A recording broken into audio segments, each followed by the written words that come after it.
વિરમગામ તાલુકામાં શ્રી સિદ્ધનાથ મહાદેવ મંદિર આવેલ છે। તે સમસ્ત ઓલ ઇન્ડિયા સથવારા જ્ઞાતિનું ઈષ્ટદેવનું મંદિર આવેલ છે। આશરે 113 વર્ષ મંદિરને થયા છે। આખો શ્રાવણ મહિનો 1.25 લાખ બિલ્લી ચડે છે।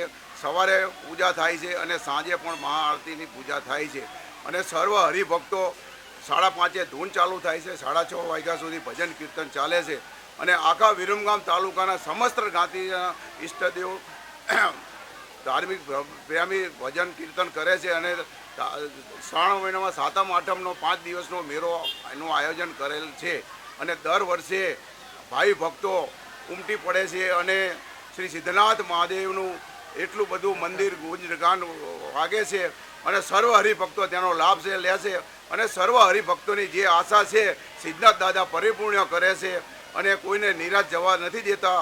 દુખિયાઓના દુઃખ દૂર કરે છે। श्री सिद्धनाथ महादेव की जय। सिद्धनाथ महादेव की जय। श्री सिद्धनाथ महादेव जी ने पूजा ने हमारा दशनाम गोस्वामी लगभग 80 वर्ष थवा आया त्यारथी पूजा सेवा करे छे। पहला अमारा फुआ था ये करता था અને ત્યાર પછી મારા મોટા ભાઈ નરસિંહગીરી શંભુગીરી આવ્યા 30-35 વર્ષ એમણે પૂજા કરી। એ કોરોનામાં 21માં એક્સપાયર થઈ ગયા। ત્યાર પછી 5-1 વર્ષથી હું પૂજા સેવા કરવા આવું છું અને ત્યારથી સથવારા જ્ઞાતિ તરફથી 1.25 લાખ બિલી દર વર્ષે શ્રાવણ માસમાં ચડાવવામાં આવે છે। એમાં લગભગ 20 વર્ષ જેવું તો રમેશભાઈ પૂંજાભાઈ કંજરિયા ચડાવે છે અને ત્યારથી એ રોજ સાંજે શણગાર 1 કલાક જેવો શણગાર એ રોજ અમદાવાદથી એમની ગાડી જાય છે। બીલીપત્ર અને શણગાર ફૂલોનો જાત જાતના શણગાર કરે છે। આ વખતે શિવ મહાપુરાણને લગતી આખા મહિનામાં એમને જે માહિતી હોય કે જે જન્મોત્સવ હોય તે તમામ ઉજવણીનું નક્કી કરેલ છે ને રોજ જુદા જુદા એ લોકો મૂકે છે ત્યાં આગળ। બસ અમારા ઈષ્ટદેવ શ્રી સિદ્ધનાથ મહાદેવ ધર્માદા ટ્રસ્ટ તરફથી ચાલી રહ્યું છે અને ઘણા વર્ષોથી આ મંદિરે મેળો ભરાય છે। ત્યાર પછી દરેક દર્શનાર્થીઓ વિરમગામમાંથી જે ભાવિક ભક્તો બધા પણ અહીંયા પોતે દર્શન કરવા આવે છે અને શ્રાવણ મહિનામાં સવાર અને સાંજ મહાઆરતી થાય છે અને 50 વર્ષથી અમારા રમેશભાઈ પૂંજાભાઈને બધા 1.25 લાખ બિલી ચડાવે। તે પહેલાંના પણ બિલી ચડતા હતા પણ અલગ અલગ બધા બિલીપત્રો ચડાવે અને રમેશભાઈ પૂંજાભાઈ જ્યારથી સેવા કરે છે ત્યારથી ફૂલોની અને બીજી ત્રીજી દરેક સેવા ભગવાનની બહુ સરસ કરે છે।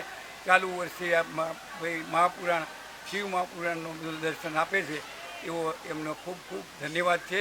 અને આ મંદિર પ્રત્યે જે ભગવાનનું લિંગ છે એ એક ચમત્કારિક લિંગ છે અને અનેક દાખલાઓ અમે જોયેલા છે। હું જ્ઞાતિભાઈ છું અને મારા જ્ઞાતિભાઈઓએ પણ જોયેલા છે અને દર ફાગણ સુદ બીજે અહીંયા એમનો ઈષ્ટદેવ તરીકે એક લતગુરુ યજ્ઞ થાય છે। ત્યારબાદ અહીંયા દરેક બાર ગામના અને બીજા પણ અહીંયા હજારો લોકો અહીંયા આવે છે અને આ પટનાગરમાં પ્રસાદ ભગવાનનો લે છે સવાર ને સાંજ। બોલો શ્રી સિદ્ધનાથ મહાદેવ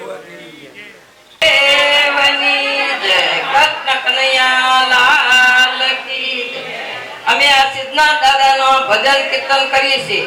ખરી 35 વર્ષથી અમે ભજન કીર્તન કરીએ છીએ અને 80-90 વર્ષથી ધૂન કરીએ છીએ। ઓમ નમઃ શિવાયની ધૂન રોજ સાંજે 5 વાગે 5:30 સુધી થાય છે અને આ બધી બેન પૂનમના ભજન કરતા હતા। હવે એ બધા બંધ કર્યા છે પણ હવે કોરોના પછી બંધ કર્યા પછી આ ધૂન અમારે સારું જ છે સિદ્ધનાથ દાદાની અને દર 11 અમે ભજન કીર્તન કરીએ છીએ।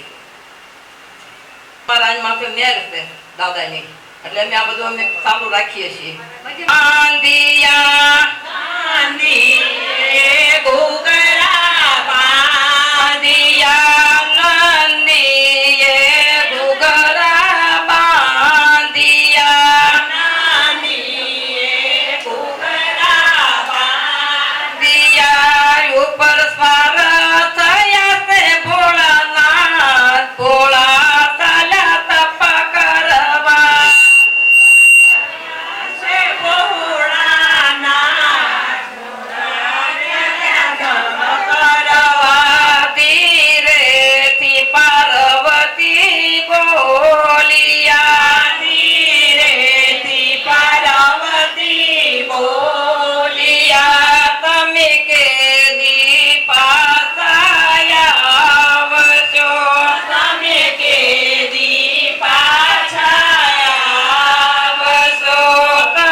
ધોરણ